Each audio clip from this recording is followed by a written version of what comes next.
Kalau ulama sudah menyentuh ini, dia itu akan berpikir ulang. Jangan sampai ego saya ini menjadikan dia mati. Kecuali dalam konteks yang berbeda loh ya. Kalau pemimpin digandaki jelek, indikasi tanda-tanda pemimpin brengsek, nggak berhasil. Dari awal ketoro sudah ngangkat menteri. Assalamualaikum, selamat siang, salam rahayu. Karakter orang NU dari dulu ya, karakter orang NU itu tidak ada di pikirannya itu makar, tidak ada di pikiran itu memberontak. Mentok paling mengkritisi dari dulu. Tetapi bagi budak-budak politik kadang itu berpikir terbalik. Saat ada orang NU itu mengkritisi pemimpin, penguasa, bagi yang bisa dibilang kecanduan politik, logikanya itu, perasaannya itu, politik itu di atas segalanya. Dia itu akan menganggap apa? Orang NU yang seperti itu difitnah sebagai pembela Wahabilah, difitnah sebagai ikut kelompok-kelompok yang intoleran lah. Itu udah umum. Karena di pikiran dia itu politik. Tetapi orang berpikir politik itu ada beberapa macam hal. Satu, dia diuntungkan. Entah dia itu dapat bayaran atau tidak. Dua, dia diuntungkan oleh kedudukan. Tiga, ya karena dia bisa dibilang apa ya, sifatnya, nalurinya memang seperti itu. Nggak ada di sejarah orang NU itu makar, walaupun berbeda, walaupun tidak setuju, walaupun bertentangan, itu tidak ada. Berbagai macam cara dipakai. Ada yang seperti duduk di dekatnya, di dekat penguasa maksudnya. Ada yang memang duduk di dekatnya tapi itu menjilat.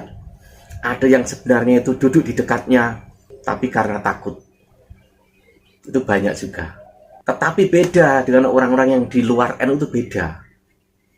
Tapi tidak semua juga ya, tidak semua. Walaupun ada juga yang bisa dibilang mirip NU itu ada. Tetapi ada yang benar-benar itu beda dengan NU. Mereka itu bisa dibilang memang suka dan doyan dengan darah sesama. Contohnya, saat orang mengerahkan demo, lalu terjadi rusuh. Ya kemarin-kemarin tuh, ada kan yang mati. Yang salah siapa coba? Yang salah siapa? Apalagi misalkan dia pakai label ulama. Ulama ini kan harusnya kan lebih memahami umatnya. Saat si A, si B, si C itu meninggal, kena peluru, atau kena apapun lah, yang itu mengakibatkan dia mati. Orang ini kan punya anak, punya istri, punya keluarga. Kalau ulama sudah menyentuh ini, dia itu akan berpikir ulang. Jangan sampai ego saya ini menjadikan dia mati. Kecuali dalam konteks yang berbeda loh ya. Sudah mengarah ke penindasan yang benar-benar itu sangat kejam, sangat keterlaluan. Itu beda lagi konteksnya. Karena di agama juga apa? Disuruh untuk melawan. Bagi orang-orang yang ditindas setindas-tindasnya, sekejam-kejamnya, dikejamin orang. Itu untuk jihad. Tidak ada yang salah kalau jika seperti itu. Tetapi untuk sekarang ini tidak seperti itu caranya. Kalau zaman Orba itu pakai apa? Pakai pasal karet. Orang bisa diculik, bisa diambil. Kalau misalkan sekarang ini Orba itu bangkit, mereka tidak menggunakan itu. Menggunakan undang-undang ITE. Ini lebih halus, sebenarnya sama. Hasilnya sama. Tetapi caranya memang beda. Jadi dicari celahnya. Nanti dihantam dengan undang-undang ITE. Cara-cara seperti itu lebih mengarah kepada menekan secara psikologis. Membuat orang berpikir dua kali. Hasilnya nggak ada yang beda loh. Sama loh. Lalu beda cara. Tetapi kayak apapun, misalkan ada ulama NU, Kiai NU itu mengkritisi. Bagi yang gila politik, kalian tuh jangan menuduh Kiai itu, ulama itu memusuhi. Justru Kiai itu apa? Dia berjalan di fungsinya, dia berjalan pada tempatnya yang tepat. Kalau semua manduk-manduk dan iya-iya saja, lalu fungsi yang lainnya hilang, repot. Tetapi walaupun sebelah sana itu ada yang suka mengkritik tapi dia ini memusuhi, itu ada. Yang suka mengkritik tapi dia ini kejam dengan umatnya, itu ada. Nah yang itu, yang bisa dibilang sebenarnya bukan ulama, walau dilihat seperti ulama. Ini penuturan dari Kiai Marzuki Mustamar, agak pendek saja ya. Mungkin saat ini ada yang galau karena apa? Saat ini ada hak angket lah, ada tuntutan di MK lah, kan banyak jenisnya. Kalau makanya sampai sekarang untuk menentukan menteri saja masih bingung. Karena nanti apa? Nggak ada yang tahu nanti gimana selanjutnya, nggak ada yang tahu. Temennya siapa dalam 5 tahun mendatang itu tidak ada yang tahu. Makanya untuk misalkan ya, entah itu nanti pemimpinnya ini beneran atau tidak, dalam artian kinerjanya baik atau tidak kan belum terbukti. Tapi saat ini kayaknya bingung dan galau. Bingung memilih menterinya siapa-siapa. Ya karena menunggu itu. Ada yang belum selesai. MK, PT-UN, di DPR belum selesai. Jadi kalau bingung, kalau ini aja udah bingung bagaimana nanti ke depannya. Ini dia videonya dari Kiai Marzuki Mustamar. Wala taj'al fi qulubina ghillan, jangan kau jadikan rasa dendam pada hati kami, lilladzina amanu, dendam kepada sesama orang iman. Ampun Gusti, podo Islam itu tukaran dendam, ampunlah. Rabbana innaka raufur rahim. Ya ayyuhan nas, inna khalaqnakum min dzakari wa unsa. Zaman guru ngerti maknane bil waqaf iku. Ya. Ngawur waqaf, ya ayyuhan nas, inna khalaqnakum min dzakar. Aja ning kono waqaf iku to. Min dzakari wa unsa, ngono lho. Kok iso khalaqnakum min dzakar.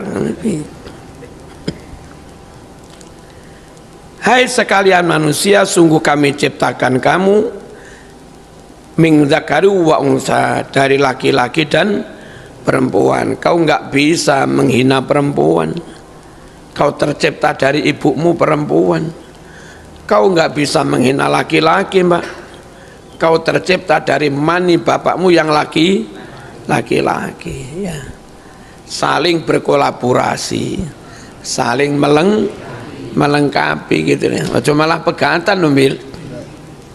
Wa ja'alnakum syu'uban wa qabaila, kami jadikan kalian semua hai manusia berbangsa-bangsa, wa qabaila, bersuku-suku. Berbangsa-bangsa itu dengan gen yang beda. Gen yang beda membawa karakter beda. Bertahun-tahun ada di lingkungan beda, alam yang beda, tantangan beda, akhirnya tradisinya juga beda, tantangannya beda,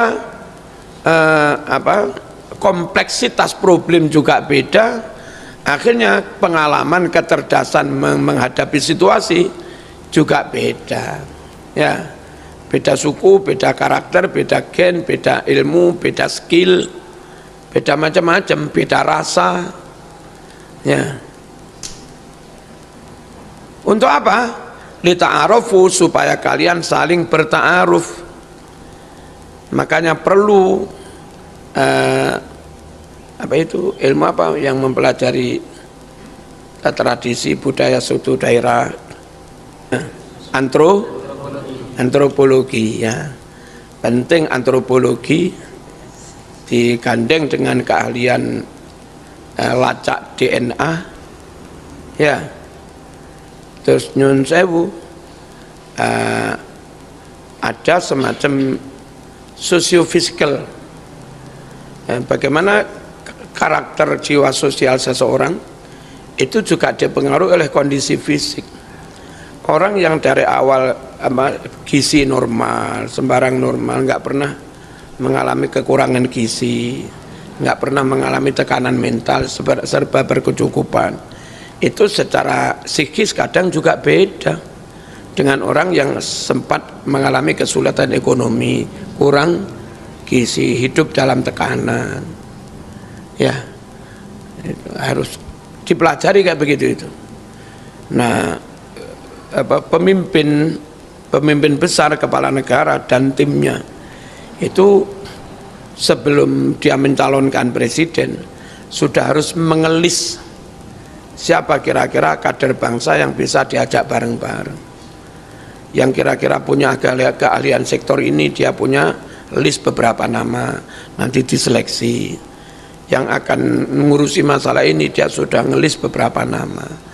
Ojo kok moro-moro pilihan barang terpilih pelunga beleng, nggak iso melengkapi kabinet. Yang disodorkan bawaannya sama dewe bingung, Ya, itu bagian apa?